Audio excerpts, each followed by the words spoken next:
Hey, I'm the Decathlon Gamer. Welcome back to F1 Manager. This is episode 31. Next up is Monaco. This is the thorn in our side of all tracks. It's most dependent on low speed quartering, and that is our weakest area by some margin. So, at this point, where things stand for us, here's our car comparison, and it's still not good. It is so much better than it was a year ago this time. But here's how we performed a year ago at Monaco. We were last, besides a couple DNFs. We weren't just last. There was a group of lead lap cars, then there was a group of lap down cars, including the Aston Martins ahead of us, and then we were the 2 lap down cars. Now, our low speed cornering is still pitiful. Our medium speed cornering is still very poor. And yeah, okay, fine. High speed has reached mid pack, but our acceleration is still last place, and that low speed cornering is still really poor. And those are going to be the most dependent for this track. Therefore, expectations very low this weekend. My only hope is, can we finish ahead of somebody? And can we, improve by a good lap from where we were a season ago? It was a short window in between the last race weekend and this race weekend with back-to-backs. And so the only other thing is that we just had the turn of the month. It's June now, so we got paid.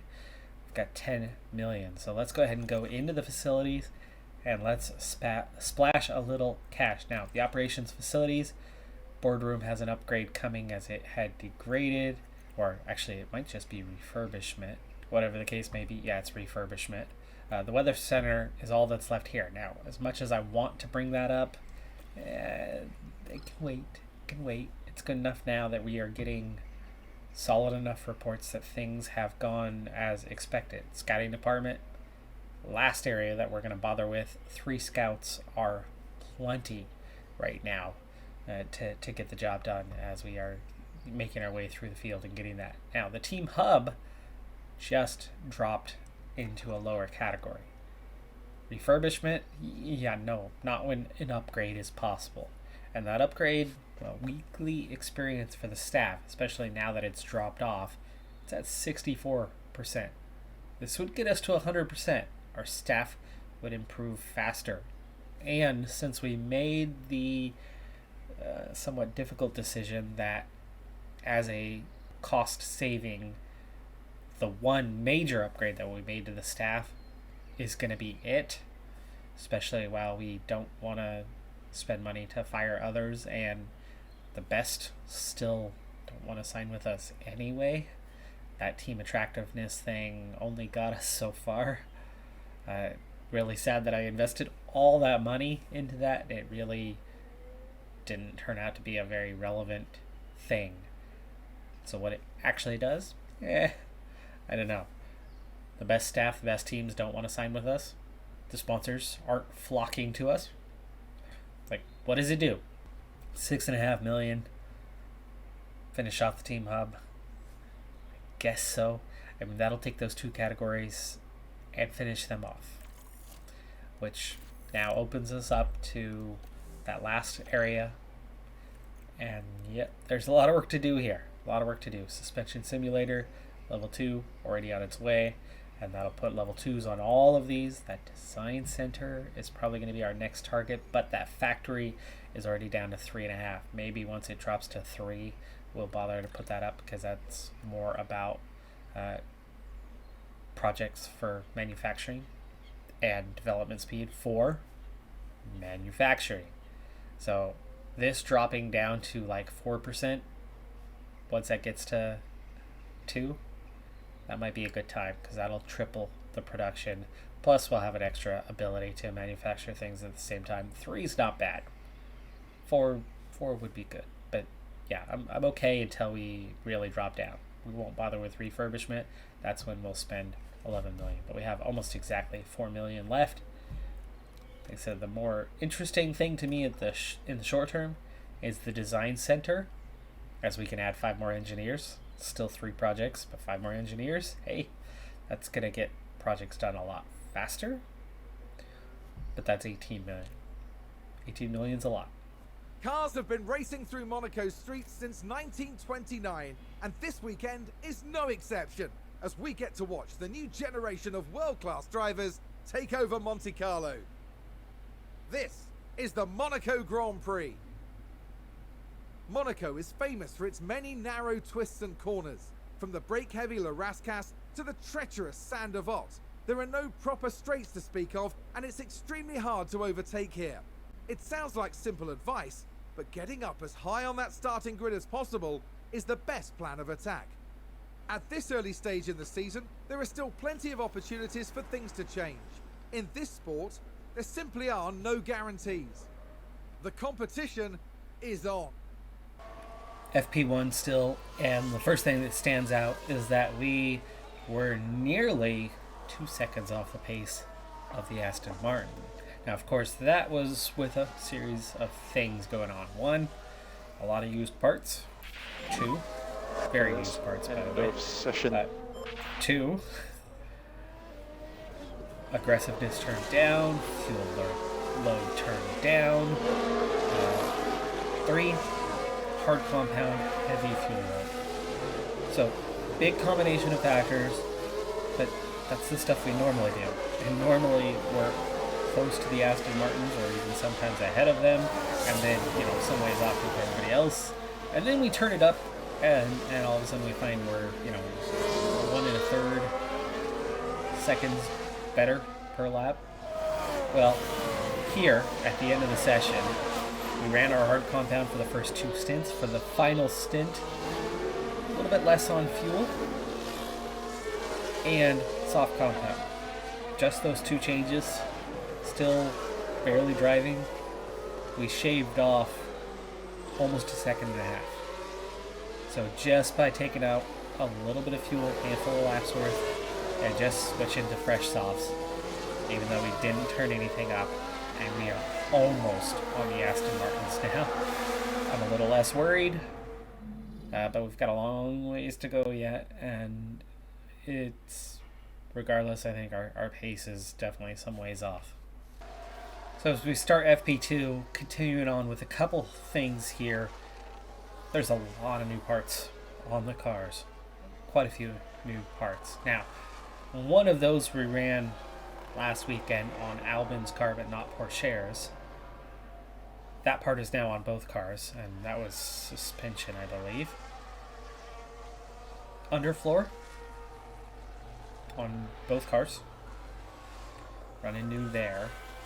And then there's a new side pod.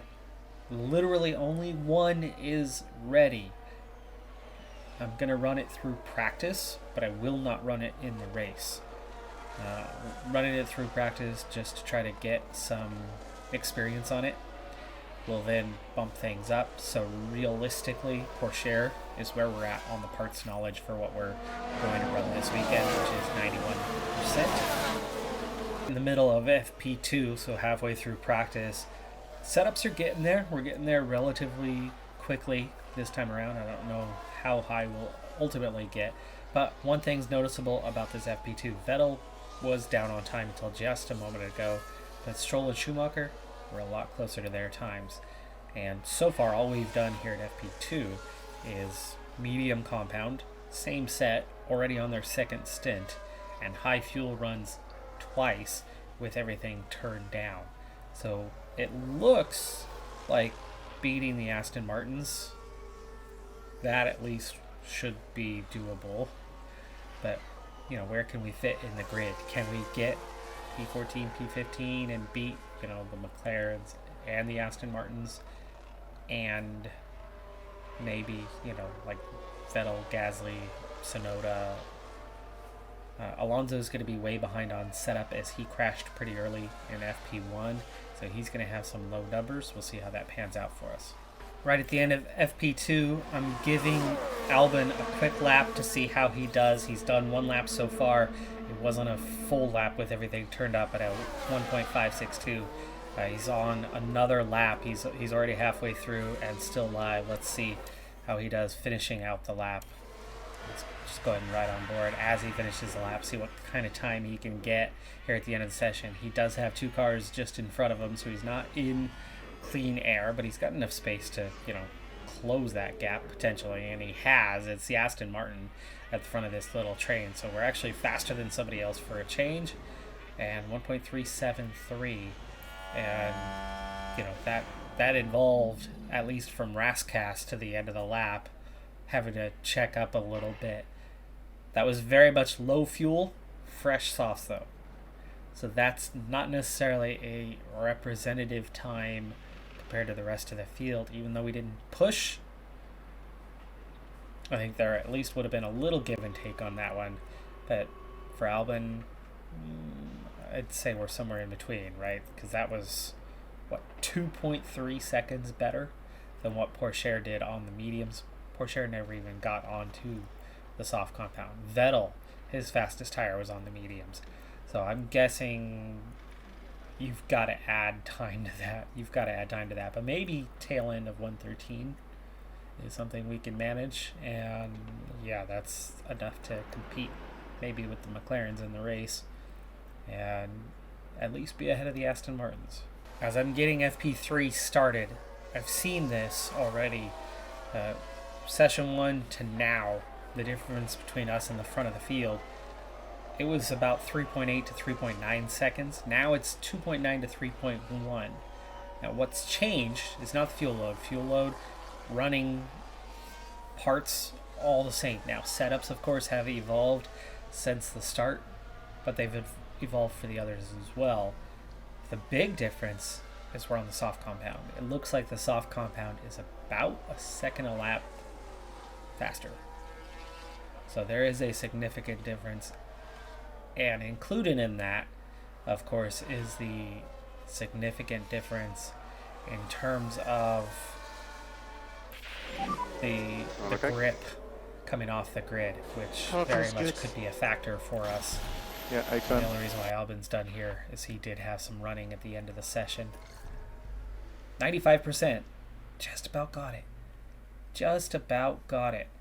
Bad news is we could not get the setup locked down on either. The 95% was the best we got for Albon. Pourchaire, 90 at the end. We had a 91 on the time before. It just ended up not balancing out, so we had a real struggle with it. The main reason for the struggle is we still have that existing problem of staff members, crew chiefs, that aren't very good at helping to find the setup, so it takes a very long time. On this track, with us turning everything down, it was taking a very, very long time for us to get around the track. Lap after lap after lap. We were well off the pace. So ultimately, we had at least one fewer feedback, loop sets than we would normally have. At least one entire loop fewer. So there wasn't another chance to give it another go. And, that feedback, the zones were still relatively big. And so it just didn't come together. Now, the good thing is these long runs that we had did lead to good track acclimatization as Pourchaire got all the way to 100%. His car parts knowledge, we got all the way to 100%. Albon, we got to 90%. That's the side pods. Now, I was thinking about not keeping them on the car. But here's the thing about that side pod. There might only be one ready. But with car part knowledge at 90%, we've got a performance bonus of 13 out of 15. And it's not like you can change side pods in the middle of the race. If something happens in qualifying, I guess we'll take our chances on that one, as we don't have a like for like, but I guess we could pay for an emergency one to have it ready for the race. So we'll take that risk, because otherwise there's nothing you can do about changing side pods in the middle of the race anyway. It's not like a front wing. So without the parc fermé issue there, it is what it is. So we're just going to keep it on the car. Get the car parts knowledge. At least we can get something out of this race weekend. We've already gained 2 car parts knowledge sets. We're well into getting that third one. and we'll make the best of the weekend. Heading out for our banker lap, Ricardo is just out behind us. Perez, Sainz pulls out. I think we might have gotten around Sainz without an issue.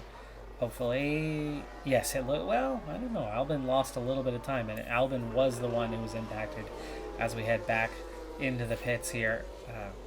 We're ahead of Ricardo's time at least, but I think that's more because he was just impacted by what was going on. Or are we actually ahead of the McLarens on pace by almost 3/4 of a second? Wouldn't that be nice?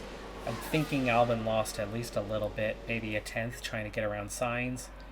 But otherwise, good first lap. Enough so that I'm not going to go out for a second one right now. We'll go out at the end of the session. Now, the end of the session, speaking of, I'm always waiting for that last second. Now, there's two reasons for it. One, the track rubbers in and grips up. So the later you go, faster you're going to be. Now, when we were the slowest car, it made total sense to do that all the time, each and every race weekend. You had nothing to lose. You were going to be 19th and 20th or 18th and 20th anyway. What are you going to do by waiting till the last second? What do you give up if you go too late? One position? What could you gain? That's the thing. What's the trade-off by going at the last possible second? There's a lot to gain from it, not much to lose from it.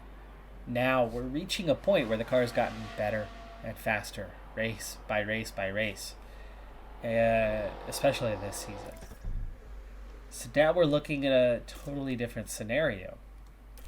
Now there's more to lose by pushing it too hard, too long, and waiting for the last possible second to get out there.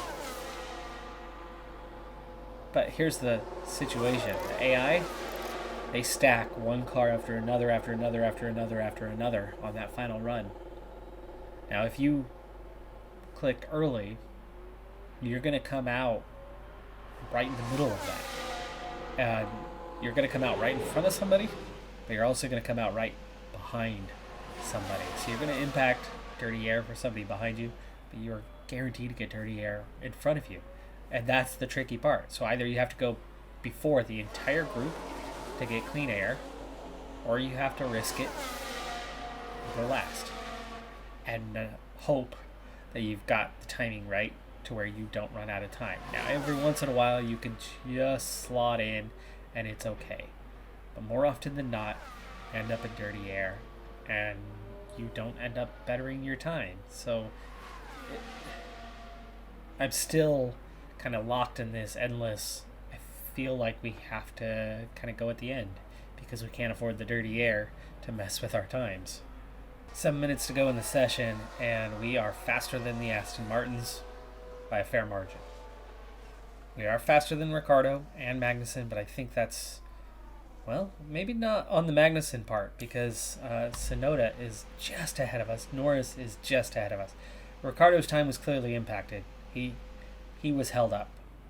He was slowed down by somebody. He was just behind us when we headed out on track, so I'm assuming it was Sainz that got in his way and affected his lap. So he lost half to 3/4 of a second, maybe more. That means he's definitely a threat to go ahead of us. But right now at P15, P16, got the tiniest chance of reaching Q2, and at least we're looking to be outside of the back row. Schumacher, first one to head out, so the Aston Martin, well, he'll remain slow. Stroll also heading out early, so we're ahead of them. The McLarens head out early, so that's good for us. And the back of the grid is almost set here. Time to go. Getting both out, almost back to back here. Not much space between us, as it's suddenly looking iffy. I thought there was like 4 cars left, and all of a sudden it was just empty. I might have left it too late here, just after that discussion that I was talking about. You don't want to get caught up in that giant train in the middle of it and have that dirty air and lose a ton of time. But you don't want to leave it too late either. And for, I don't know, how many times has this been? It feels like it's too late. 45 seconds already, and we're just going through the tunnel. And 24 seconds left. Poor share. I'm going to take manual control. Yep. Let's see if we can make up a little time on our lap here.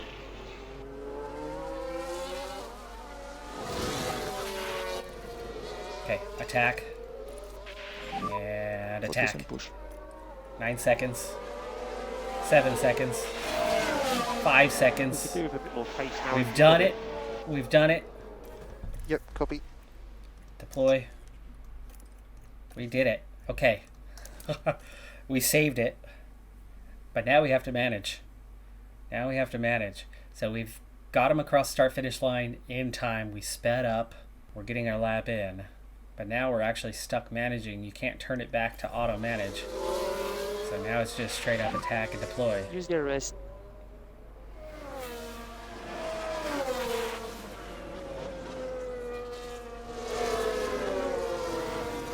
So far, so good on the lap.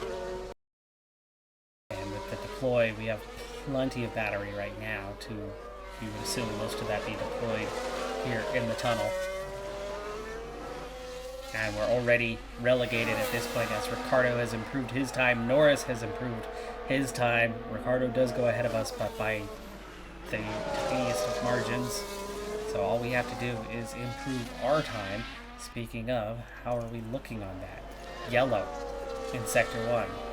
Like we're pushing too hard and not putting in a good time. Yellow in Sector 2. So this is why the AI management seems to be better. We're in full attack mode, but it has not panned out well for us. And we cross the line without improving our times. We got our laps in, but it didn't pan out. I'm either going to have to mess with that a lot, or find somebody who has online and, you know, get the clues from them. But going flat out does not work, does not lead to the best times. Is it going aggressive? Is it using overtake instead of deploy? Could be. Either way, full gas on the lap did not work out. We didn't get severe overheating messages, so it was nothing like that. Not sure what it was. Either way, P17, P18, at least it's not last. It's time for the final touches here on the grid ahead of today's race. Qualifying went well for Williams, as attested by their strong position on the grid. Now it's all about finding that edge for the race itself. Alfa Romeo managed to meet expectations during qualifying, and if they can keep this up, they'll have a good race ahead of them. And the sky is looking grey and cloudy today. An effective tyre strategy could prove very valuable as the race plays out. And you can't get much more excitement than this on race day. It's the Monaco Grand Prix. Initially, I had wanted to go more aggressive, take that soft compound, get that advantage off the grid and try to make an overtake. That was before finding out that we were going to be on one spot above the back row with two much slower cars behind us. Now, we're going to play the opposite strategy. Hope for chaos late and just try to hang in there because we're going to be at the back of a train. I think we're going to be slightly faster than the McLarens in terms of race pace. And now we're just going to have to try to hang on and survive and then have some pace at the end of the race that we can do something with. Problem with that strategy is I largely suspect we'll be a lap down at some point. Safety car and an early pit. Maybe we can throw on the mediums instead and, you know, go long. At this point, we're going to have to just hang on to the back end and hope something happens to shake the race up, whether it's some DNFs or what. But knowing that we're on the hard compound, I worry about our pace. I really do. But it's kind of all we can really hope for. And at least by starting on the hards, it means we can go faster later. Whether it's to the mediums or softs, will depend. But let's hope this isn't another total bust. Let's hope we're not multiple laps down. I certainly learned the ugly way. I think this was the track that we learned the ugly mess about the safety car and not allowing lapped cars to overtake, and getting hung up behind and pitting when you've got leaders not that far behind you. When the safety car does come out, lessons learned from that. Let's see if we can have a better race. My goal, lap down, finish higher than 18th, 17th. The drivers have now taken position on the grid, and it's looking like a cloudy day. Looking now at the Williams. With their starting position in the back 10, they'll have their work cut out for them. And then we've got Alex Albon. They'll be starting the race from the bottom half of the grid, so there's a fair bit of ground to make up. The teams are ready to go. We're here and the streets are abuzz at the Monaco Grand Prix. And it's lights out and away we go. And we are racing the most famous track in the world. One that, if you remember from last season, I absolutely love it here, even though there's not as much overtaking. We've got to push on a little bit longer here to settle into our positions. Porsche cleanly in P17. Albon does tuck in ahead of the Aston Martin in P18 as the opposite row from where we were positioned definitely had the advantage off the line. So we had a slight chance on the McLaren there, but then the Aston Martin definitely got a chance on us, and we're already into this kind of tuck-in concertina. Without trying, we're very much close on Ricciardo, and I think that's a gap that we can definitely maintain. What I'd like to see is the Aston Martins, as we get a couple laps into this, fall back and not be able to keep up with the pace. But ahead of us, Ricciardo already almost a second and a half down. Tsunoda over a second down. So we could see ourselves in a DRS train that is short and falling back of the midfield.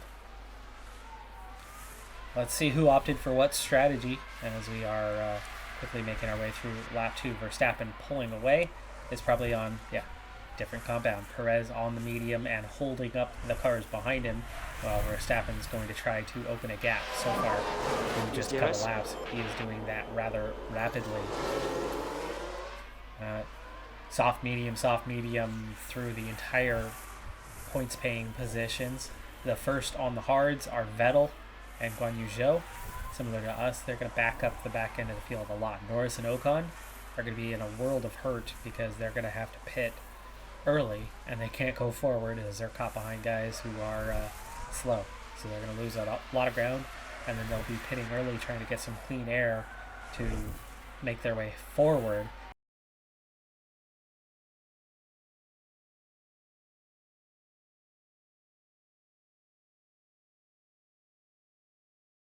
With DRS, Porsche seems to be getting really close to Ricciardo. Closes up quite a bit on him. I think maybe we can do something about that and have a couple goes, go attack, go push, use the overtake and see if we can't make the pass with Porsche. Come through Rascas, now's the time. DRS opens, it's got the flap, and we are attacking. We are very close to Ricciardo, and we're going to have a look to the inside. Perfectly positioned with turn 1 coming up, and we are side by side. We continue to attack, and we complete the move.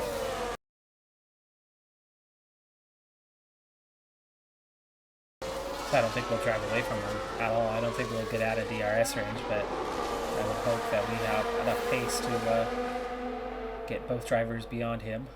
Let's go ahead and focus in on Albon, and we'll try to do the same. I don't know about this lap. I think we need to close up on him first. And if we do before the end of the lap, then we certainly will think about it and have that look.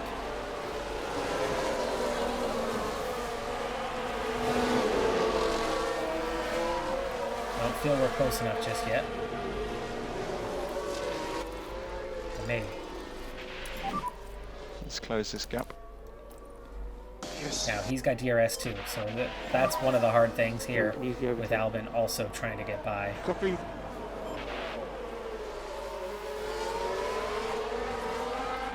Having a look going up the hill after. Will we be able to get up beside him? We are very tight to him now.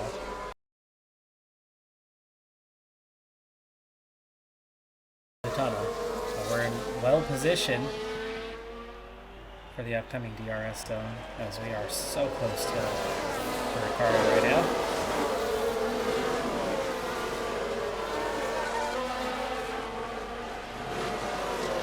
Meanwhile, Stroll is 9/10 behind. That's not enough to get him out of that DRS range, which would get us away from him. Having a look to the inside before turn 1, but Ricardo's going to block us off for now. Not quite enough, and actually he closes way up on Porsche with that DRS assist. I wonder if we can get away from Stroll. Stroll's struggling back there. And let's see if we can open up that gap on Ricardo a little bit. And pull this away.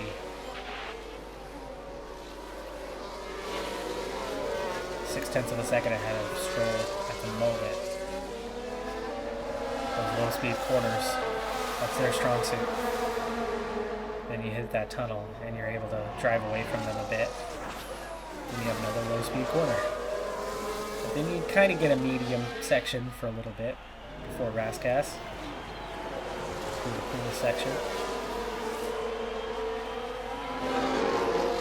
Albon all over Ricardo. And meanwhile, Ricardo's nearly lost DRS. That's over a second, though I don't know where the detection zone was, but we are going to look to the outside this time, Albon. And we continue side by side as we head up the hill, continuing to push on, and we complete the move. Now that did use that ERS to make that happen. And a new position, just gained by Williams. But there you go, P16, P17, and Stroll, 2.5 back. So we have driven away from him. If we can hold that, we'll push on a little bit longer here.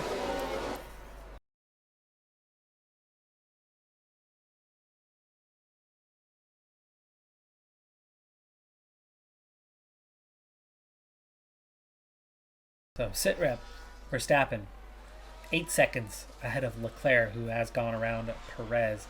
Now is Leclerc also on the medium or the softs? Yes, he is. He's on the soft, so he'll be pitting early. So he's made the pass he needed over Perez, but can he pull away from him is going to be a different story. And he lost a lot of ground on Verstappen in the meantime, getting 8 seconds behind. But that's soft, medium, soft at the front of the field. Hamilton holding up Gasly and Russell. Russell would very much like to be ahead of Sector 1, yellow flag. Here we go. Big crash. This could be a race changer right here. Multiple cars have crashed. Incident. DRS is disabled. And it looks like the safety car is out. That just crashed. Here's the replay. Okay, here's the Ferrari. Perez with Leclerc. This is Perez and Leclerc. Perez is going to wipe out Leclerc. And Leclerc's going to have a penalty? Right. Now, Verstappen is dangerously close. But I think this is a perfect opportunity to get off of the hard. And can the medium get us to the end?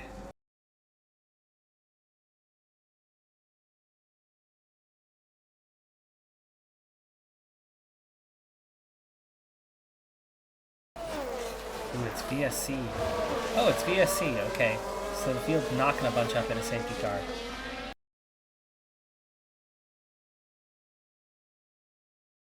But Porsche out well ahead of Verstappen, and Verstappen's pitting. Those on the soft compound are definitely pitting. It's ridiculous that Leclerc has a penalty. Absolutely ridiculous that he's picked up a penalty as Perez hit him. VSC ending, VSC ending, VSC ending. Alright, so Albon now holding up that train. Porsche's further back than I thought he would be. He is definitely further back than I thought he would be. But the good news is the safety car ended in a good spot for him, where he was able to go full gas in the tunnel, where everybody else had already gone through there. And so he was able to get on the gas a lot sooner than other cars were. That'll help him a little bit. Leclerc comes all the way out in P13 with the addition of the penalty. and Perez gets P7. Perez wipes Leclerc out. It's game. But that's a bug. That's absolutely a bug. Hamilton now leads after Verstappen pit. But Hamilton on the mediums has not pit yet. Russell stayed out. Maybe knowing that safety car was ending. Norris and Ocon also have stayed out. And Schumacher still has not pit. So those guys not taking advantage of that situation. Porsche, 13 seconds behind though. So we'll keep an eye on that gap. See if that can come down. Albon, 8 seconds down. He was about 2.5 seconds behind Porsche. And we also did harvest a little bit there during the safety car, which was going to back him up a little bit as well.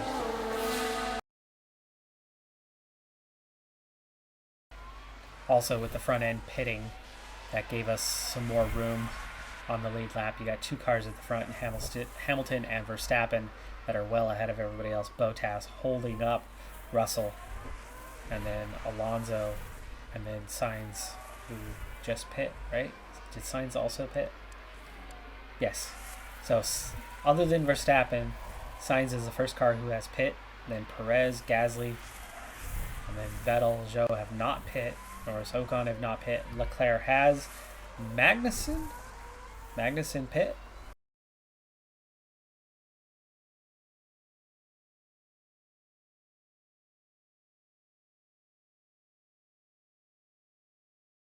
Those on the softs are pitting now, so they've made it 29 laps, and Porsche has caught up. Porsche has caught up to Schumacher, and then Schumacher pits right as we catch up to him. So Schumacher behind us. Norris is behind us, but the only unfortunate thing there is those guys are going to go the distance. Those guys will go the distance. Albon still ahead of Ricciardo. Stroll just over a second behind. And then Ocon, who just pit, in between. But Porsche, at least with Norris behind him, which is good.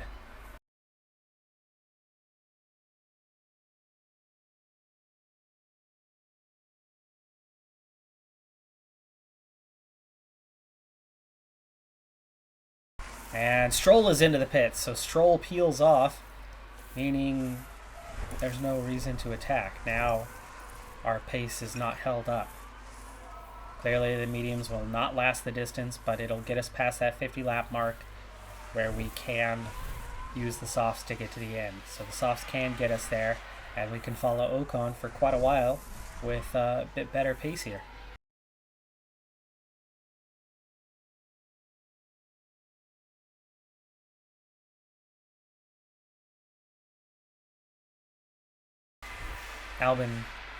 Ricciardo gets out of the way and keeps his position. Albon also. So no change in the order as everybody, one by one, let Verstappen through. Now a lap down. Verstappen miles ahead. He's 24 seconds ahead of Sainz. Perez is back up into P3. Alright, checking in on race situation. Porsche, the only car on track on a different compound compared to everybody else. Hamilton has pit now, though. That's why he's out of the front end of the field. He's down to P4. Bottas has pit. And there's a lot of guys on the hards that pit a while ago. But who's those early, no stoppers yet? Vettel and Guan Yu Zhou. Safety car, safety car, safety car, safety car.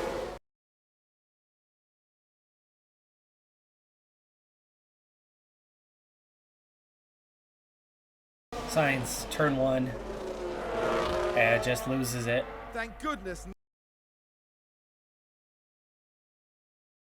Both cars are in. Albon, mediums, good go to the end of the race. Porsche, second set of mediums, good go till the end of the race. We so P16, P18. Who's P7? Stroll. Stroll in between us. Okay. We are done with our stops till the end of the race. Ricciardo has not pit. Vettel, Zhou have not pit.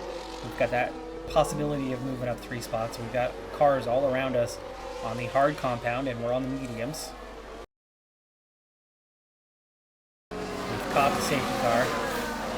Will we allowed through? How many cars are a lap down? It's still 12th, so nobody's been allowed through yet. Ricardo's still there. That's where we would be. We would be P12 right now. The signs going out is the only reason we've moved up. So all of these lap cars are still here. Safety car ending and everybody's still in lap down. So we unfortunately got caught out on this one. No overtaking until the control line. Yep, copy. Push hard, happy to push hard. Ooh, these mediums are going to struggle right at the end of the race. So P16, P18, and you're going to have all these lap cars going backwards in the coming laps. Let's speed things up and see where we wind up. We're ahead of one Aston Martin. We're sandwiching one Aston Martin, and we're behind everybody else right now.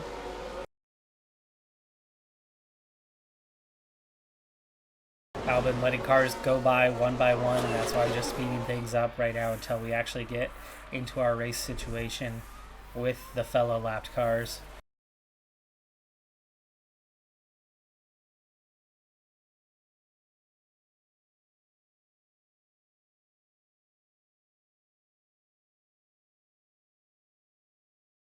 Joe into the pits. I think that was the big train holdup.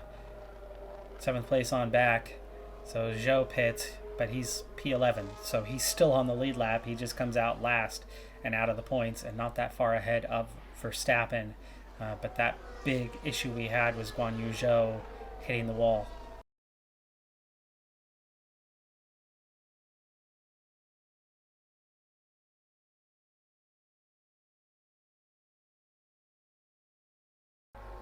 So race situation, Verstappen, Hamilton, Perez, and then Ocon, first car a lap down, had a Bottas, Gasly.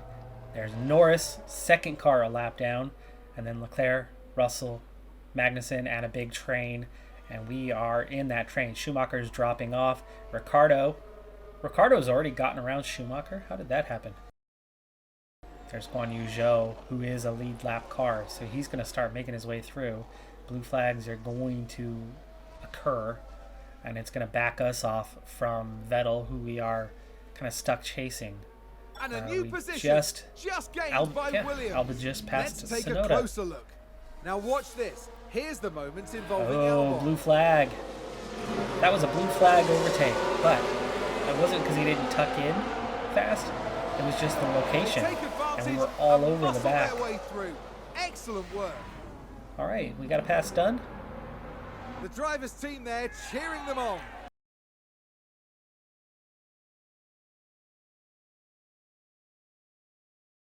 So we're 17 seconds behind Norris, so no higher position looks likely. And of course, on those lapped cars, Ocon and Norris are the only ones ahead of us. So there's, massive gaps between us and everybody else. Pourchaire could still overtake Tsunoda here at some point, but tire wear is going to be that big concern in the final laps of this race.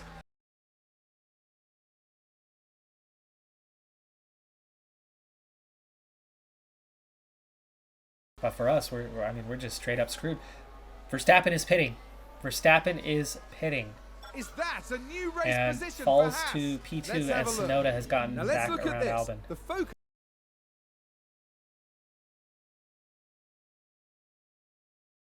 Clearly, with the Pourchaire choice, we should have held the track position, right? And not pit that second time.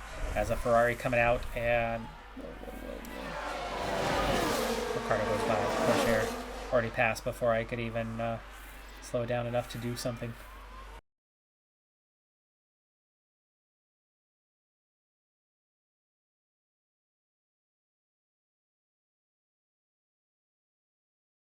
Lap 76. Verstappen's already caught Hamilton and has passed him. Wow, he had that much of a pace advantage that he was able to complete the move. And that is Verstappen ahead. So Pourchaire has been lapped again. So he is 2 laps down. So we're going to end up 2 laps down again. But at least not last. In the case of Albon, we're 15th and have not been lapped yet. But you're going to see there is Verstappen. And there's Hamilton, who he's very quickly driving away from. He is flying right now. but it is lap 78 for them. Lap 77 for me, 76 actually for me. But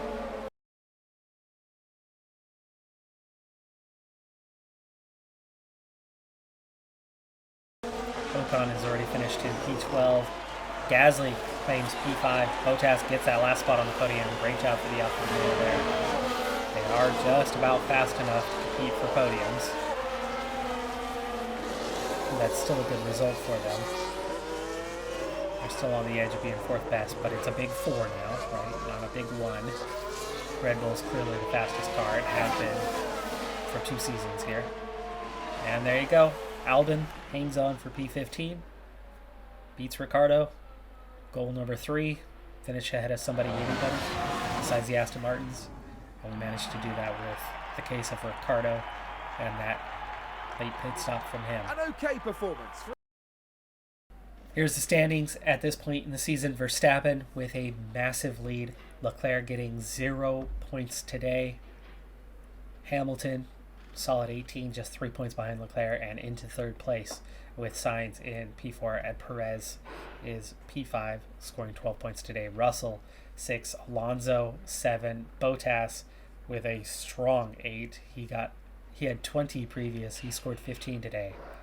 Getting a massive haul compared to what he had, moving him above Albon. Albon P9, Pourchaire is P11 in the standings. Vettel with a really good haul with 8 points there, up to P14. And in the constructors, Red Bull, from a close battle, pulls away quite a bit from Ferrari, who had 0 points today. Mercedes, decent haul. Alfa Romeo, great race for them to get it. A solid P4, and we remain in P5. We actually do not get past today, even though Alpine is a much stronger car than what we have, and I definitely hope to stay ahead of these guys, but it did hurt that AlphaTauri scored more points than what they had on the season so far. That did hurt a little bit, but I always knew that this was going to be a tough race for us. We accomplished our goals to an extent, but we couldn't do any more than what those goals were. I had some pretty bare bones goals, and that's all we managed to get, but again, at least we finished and didn't damage the cars. That is going to do it for this episode, though. I'm Decathlon Gamer. Like, comment, subscribe, and I'll see you next time. Have a good one. Be safe out there. Bye for now.